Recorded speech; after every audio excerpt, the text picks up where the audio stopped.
do it the easy way here, okay? My name is Joe Burke from Newport here, and I'm a veteran. I'm a veterans here. I'm a teacher. I'm a chauffeur. So am I. I'm a filmmaker, independent filmmaker, and I'm also a Christian. A lot of history here where you're standing on right now. Myself being a history teacher, I love history and studied a lot here at Newport. And through my right here, this road right here, this is where, in the colonial days, this is where they led the slaves up. This path right here, they'd be auctioned off over here at the front of the City Hall. And where the City Hall is right now. And over to my left here, the buildings to my left leading up to Toro Synagogue, this was a major area for the Underground Railroad. And this is where the people hid the slaves, the runaway slaves, to be able to get them freedom into Canada. And so it's quite a historical situation we have here going on.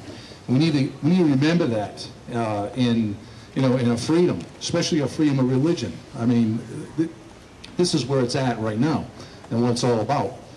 And myself, being a filmmaker, I've had a lot of different situations in my life, and one of the situations that happened to me back in 1996 was my humble chauffeur job, was a man was doing a film here. In fact, you're standing on one of the sets, a movie called Amistad. And I went to pick him up one day, and he was a little guy with horn-rimmed glasses and a scraggly beard, and he had his bodyguard with him, and it was Steven Spielberg. So I had the pleasure of riding him around for a week, and I didn't speak to him for 3 days because my boss told me, don't bother him, don't speak to him, right? But after the end of the third day, he said to me, what's your name, sir? And I said, driver, he says, my name is Joe. He says, pleasure to meet you, Mr. Spielberg. He says, oh, don't call me Mr. Spielberg, call me Steven. I'm turning 50 this week, So one of the things that really struck me as we went along during the course of the week was, he asked a question. He says, do they like Jewish people in this town? And I said, Mr. Spielberg, they love you as a person. That's what it's all about. And what's going on, it really led me to believe to start investigating Hollywood and what's going on in Hollywood, being a filmmaker here. And what I saw was there's a movement afoot in Hollywood that it's what I call progressive secularists. And what these people want to do is they're anti-Christian, they're anti-Jew, and what they want to do is set up an infrastructure funded by a guy named George Soros, just to name one, who basically wants to put a target on anybody who is a practicing Christian or a Jew in Hollywood. So the phone won't ring, you're not going to get any work. And so a group of filmmakers like myself, and I think probably the tipping point was when a Christian named Sean Connery finally said, I've had it with Hollywood, I'm going back home and I'm never coming back here again.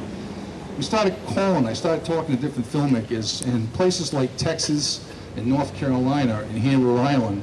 We started to build a place where people could come and never have to worry about whether they're a practicing Christian or a practicing Jew, to be able to perform their arts and be able to do TV shows and movies and commercials and things of this nature here with no fear. And it started developing, and at first, because Hollywood right now has all the advantages. They have the money, they have the distribution. It's a $60 billion industry out there. But we've been working on it. We've been chipping away bit by bit. And right now in Rhode Island has the third most film festivals of any state in the country. So it's working. We're creating this haven here. We're creating this place where people can come and get their works done without fear of being ostracized. And it's starting to grow, it's starting to develop. And one of the things that's happening now, as far as movies go, movies such as Greater Glory is coming out right now. You're going to see that. That's a great movie to go see.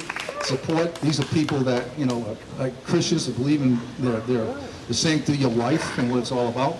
Another movie coming out the end of this month here, one of my favorite movie theaters at Jane Pickett's Theater, is Moonrise Kingdom.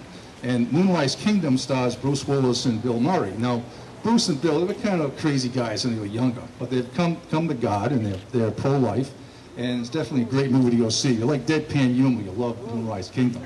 But anyways, in conclusion, what I'm going to say is this, is that what we need is myself and my fellow filmmakers who are believe in the sanctity of life and believe in freedom of religion and opposed to this mandate, is we don't need any Studio 38 loans or any of that kind of stuff.